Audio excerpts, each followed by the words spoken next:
제오의 이야기가 흐르는 밤에.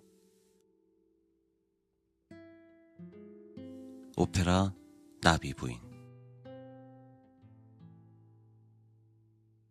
옛날 핑커톤이라는 해병 장병이 일본 나가사키에 부임을 했다. 세계 이곳저곳을 돌아다니던 핑커톤은 외로움을 느꼈다. 그래서 자신에게 맞는 아름다운 일본 신부를 원했다.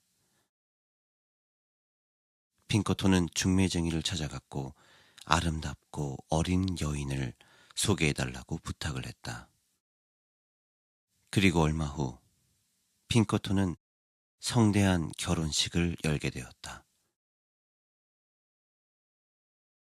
핑커톤의 결혼식 날, 친구인 외교관 샤프란스가 집으로 찾아왔다. 샤프란스가 핑커톤을 보자마자 결혼을 축하해 주었다. 결혼 축하하네. 그리고 집도 좋은 집을 구했구만. 핑커톤은 샤프란스를 반기며 고맙네. 집 좋지? 근데 그거 아나? 여기 일본은 집이든 여자든 언제든지 계약 해지가 된다더군. 그러면서 핑커톤은 자신의 부인이 될 여자는 나비처럼 아름답다고 자랑을 했다. 그때 핑커톤 집 밖에서 왁자지껄한 소리가 들리며 새 신부 초초상이 집 안으로 들어왔다. 그녀의 나이는 15세. 초초상은 나가사키에서 번창했던 가문의 자손이었지만 아버지가 자결을 명받았고 가문은 몰락할 수밖에 없었다. 결국 초초상은 게이샤가 될 수밖에 없었다. 중매쟁이는 그런 초초상을 핑커톤의 부인으로 소개시켜 주었다.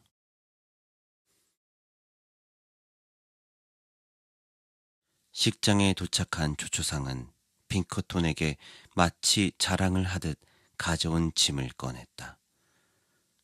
손수건, 곰방대, 손거울. 초초상의 짐에서는 소박한 물건들이 나왔는데 마지막으로 꺼낸 짐은 심상치 않아 보였다.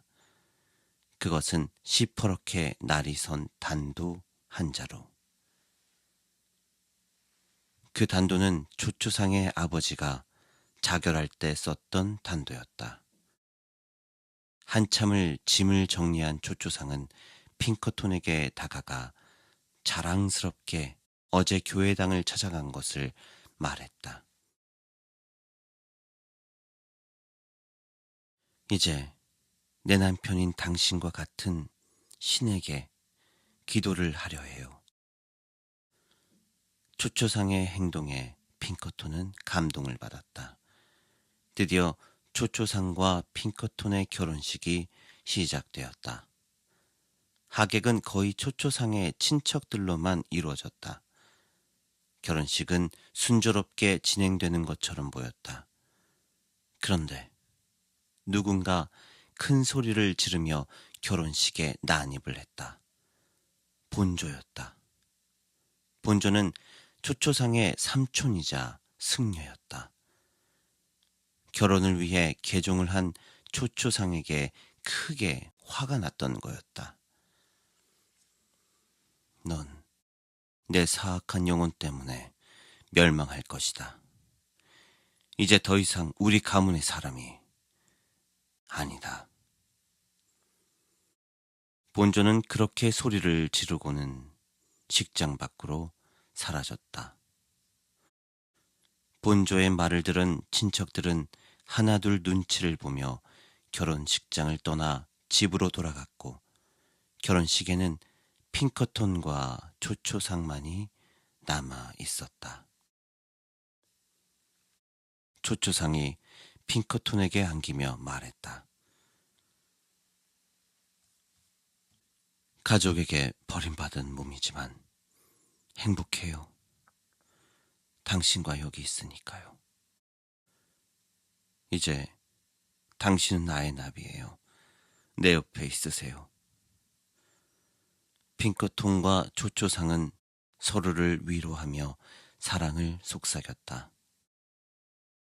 그들의 사랑으로 밤은 깊어갔다. 3년이라는 시간이 지나갔다. 나비 부인 초초상 옆에는 핑크톤은 없었다. 결혼하고 얼마 지나지 않아 핑크톤은 미국으로 돌아갈 수밖에 없었고 빨리 돌아오겠다고 약속을 하고 떠났지만 돌아오지 않았다. 그녀의 주위에서는 아직까지 외국인 남편들이 다시 돌아왔다는 말을 들은 적 없다며 재혼을 권했다. 나비 부인은 그때마다 재혼의 제의를 거부하고 핑크톤에 대한 믿음을 다시 한번 굳건히 다졌다. 어느 날 나비 부인 집에 샤프란스가 찾아왔다. 샤프란스는 핑크톤이 준 편지를 가슴에 품고 있었다. 곧 일본에 온다는 핑크톤의 편지에 나비 부인은 그리움과 환희가 충만해졌다.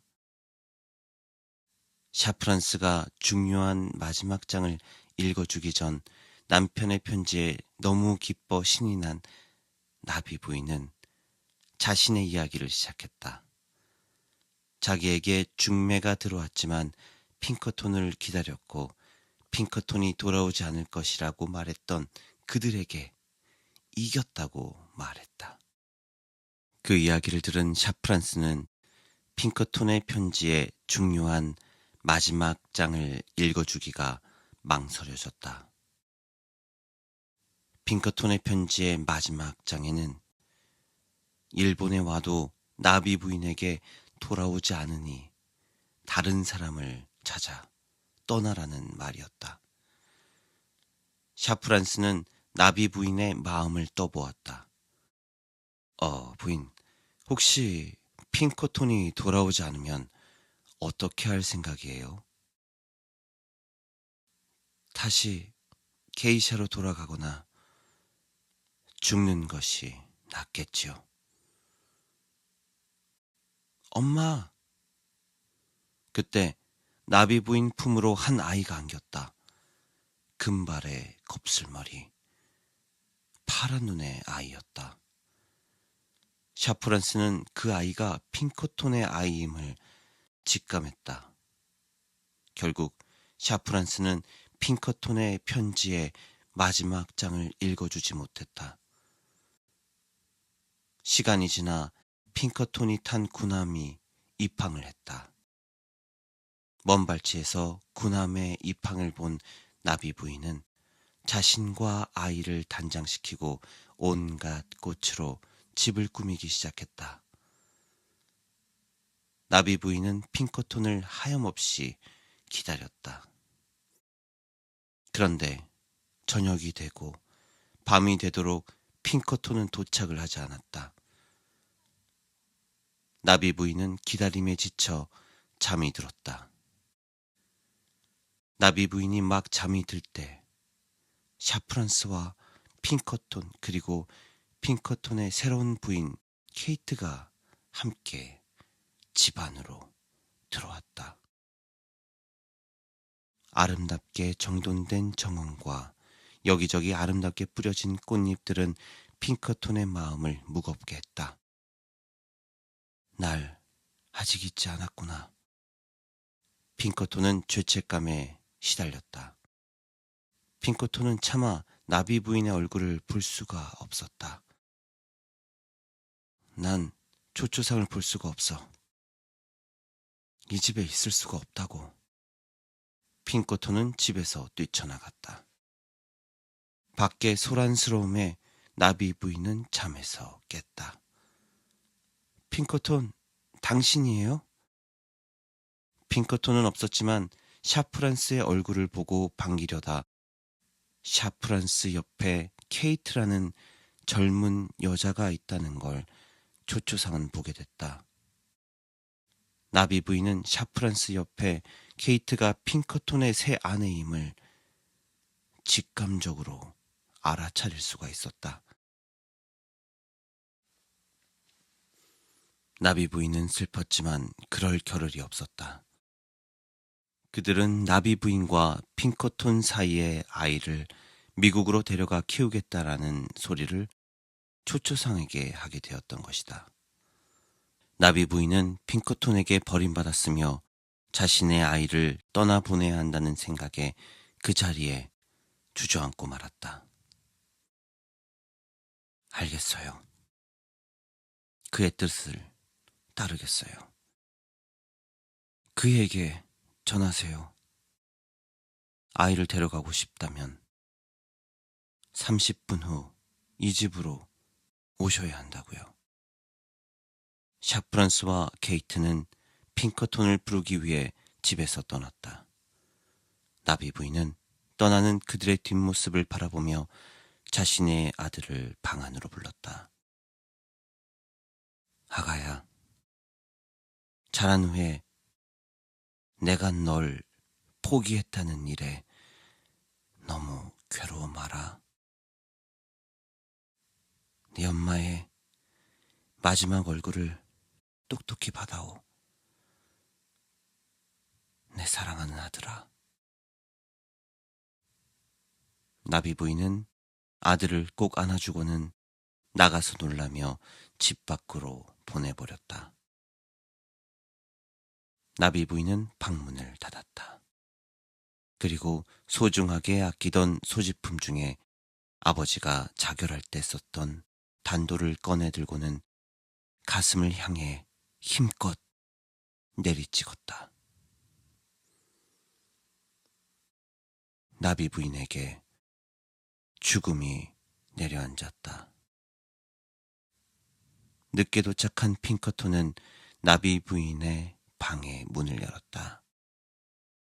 그리고 나비 부인의 죽음을 보고 그 앞에 주저앉아 슬픔의 울음을 터뜨리며 오페라 나비 부인의 대단원의 막이 내려간다.